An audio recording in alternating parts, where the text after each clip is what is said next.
Office में बैठकर कार्तिक और अरिजीत अपने दोस्तों के साथ लंच कर रहे थे। और भाई, अब तो भाई का रिश्ता हो गया। कैसा लग रहा है बलि का बकरा बनकर? अब तो बेटा तेरी मौज मस्ती के दिन गए। अब बीवी के इशारों पर चलना होगा तुझे। बेटा रिश्ता हो गया है तेरा। अब तो पार्टिन बनती है, वो भी सिड्ढी के ढाबे पर।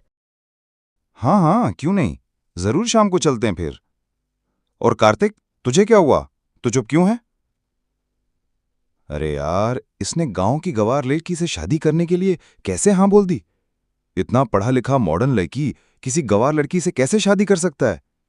गांव की लड़कियों को तो बस गोबर से दीवारें ही लिपनी आती हैं। जब मुझे गांव की लड़की से शादी करने में कोई दिक्कत नहीं, तो भला तुझे क्या दिक्कत हो रही है?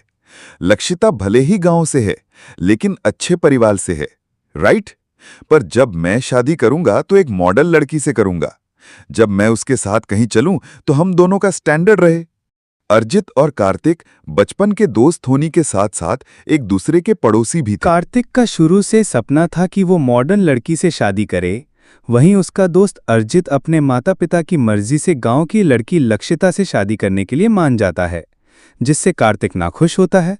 शाम को पार्टी के बाद जैसे ही कार्तिक घर पहुंचता है और अपनी मां के पास हॉल में बैठता है तो आज पंडित जी कितनी सारी लड़कियों की फोटो लेकर आए थे। मुझे तो ये लड़की बहुत अच्छी लगी। कितनी बार कहा है आपसे कि मुझे मॉडर्न वाइफ चाहिए, गवार नहीं। जरा इसके कपड़े पहनने का ढंग तो देखो। इसकी खुद की लंबाई से ज्यादा तो इसके सूट की लंबाई है। कपड़ों को देखकर हम किसी को परख थोड़ी न सकते हैं। मुझे कुछ नहीं पता। मैं शादी करूंगा तो सिर्फ मॉडर्न लड़की से। कार्तिक की मॉडर्न वाइफ लाने की चाह के चलते सुनीता कितनी लड़कियों के रिश्ते देखती है, लेकिन कोई भी कार्तिक को पसंद नहीं आता। समय गुजरता है और अर्जित और लक्षिता की शादी हो जाती है। मुबारक हो संतोषी बहन, अब तो तुम सास बन गई। वो तो बनना ही था। अब तुम भी अपने कार्तिक के लिए जल्दी से लड़की देख लो। तुम्हारी भी उम्र हो गई है सास बनने की। इसे तो कोई लड़की पसंद आए तब बनूं ना मैं सास। हर लड़की में कोई ना कोई कमी निकाल देता है। जब देखो तू सूट सलवार पहनी हुई लड़की की फोटो दिखाती है। ऐसे कैसे मैं किसी गवार से शादी करने के लिए हाँ बोल दूं जरा? इसे तो देखो, गर्मी नहीं लग रही कैसे 52 गज का घूंघट करे खड़ी है। बेचारा मेरा दोस्त पता नहीं सारी जिंदगी कैसे इस गवार के साथ गुजारेगा। लोगों के पैर पर कुल्हाड़ी गिरती है, इसने तो कुल्हाड़ी पर ही जाके अपना पैर मार लिया। ऐसे ही कुछ दिन गुजरते हैं और आज गांव की गवार बहू लक्षिता की उसके ससुराल में पहली रसोई की रस्म होती है। लक्षिता 36 तरह के पकवानों से पूरी डाइनिंग टेबल को भर देती है। भाभी, आपने तो पूरी डाइनिंग टेबल को ही डिशेस से भर दिया। कितनी बढ़िया खुशबू आ रही है। मेरा मन कर रहा है कि मैं सब कुछ खा जाऊं, लेकिन शुरुआत कहां से करूं? बेटा, शुरुआत तो खीर से कर। क्या खीर बनाई है बहू ने, मजा आ गया खाकर। सारे पकवान एक से एक बने हैं। और ये मलाई कोफ्ता, आहा हा हा, इतना बढ़िया खाना आज से पहले मैंने कभी नहीं खाया। क्या कहा आपने? इतना बढ़िया खाना आज से पहले आपने कभी नहीं खाया? इतने सालों से तो मैं आपको होटल का खाना मंगवा कर खिला रही थी ना। बहू के आते ही बीवी के हाथ का खाना बेस्वाद हो गया। अरे नहीं भाग्यवान, भला ऐसा हो सकता है क्या? तुम्हारे हाथ के खाने को बेस्वाद कहकर मुझे घर से बाहर थोड़ी ना निकलना है। मिथिलेश की बातों पर सभी हंसने लगते हैं, तो वहीं अब पूरा परिवार हंसी मजाक करते हुए साथ में खाना एंजॉय करता है।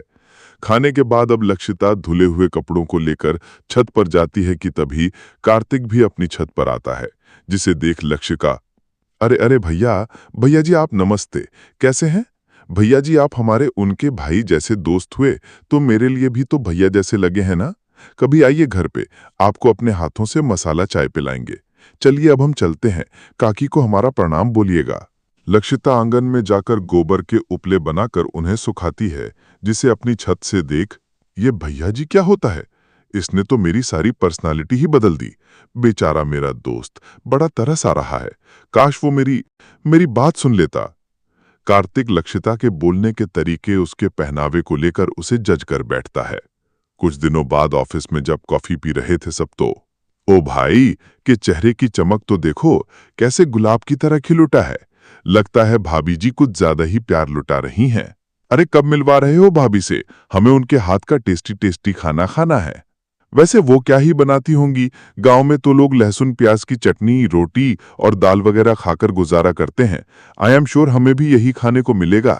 कार्तिक, लक्षिता काफी बढ़िया खाना बनाती है। एक बार तुम लोग जब उसके हाथ का खाना खाओगे ना तो उंगलियां और प्लेट दोनों चाटते रह जाओगे। कुछ दिन गुजरते हैं और आज संडे का दिन था। अपने पति के दोस्तों के लिए लक्षिता दोपहर से ही किचन में खाने की तैयारी करना शुरू कर देती है और शाम तक तरह तरह के पकवान बनाकर तैयार कर देती है।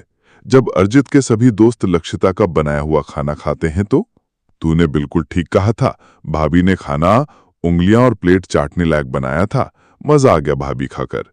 क्या पालक पनीर बनाया है, सिद्धू ढाबे वाले को भी फेल कर दिया आपने। अरे ये देसी घी में लिपटी हुई रोटियां मुंह में जाते ही घुल रही हैं। आज से पहले ऐसा खाना कभी नहीं खाया। काश हम तेरे पड़ोसी होते तो हर दिन भाभी के हाथ का खाना खाने के लिए आ जाते। वीर, तू तो जिम जाता है ना, तो भला तू देसी घी क्यों खा रहा है? पता है ना घी सेहत के लिए अच्छा नहीं होता। अरे भैया जी, ऐसा नहीं है, देसी घी सेहत के लिए बहुत अच्छा होता है और ये तो हमारे खुद के बनाए हुए देसी घी हैं।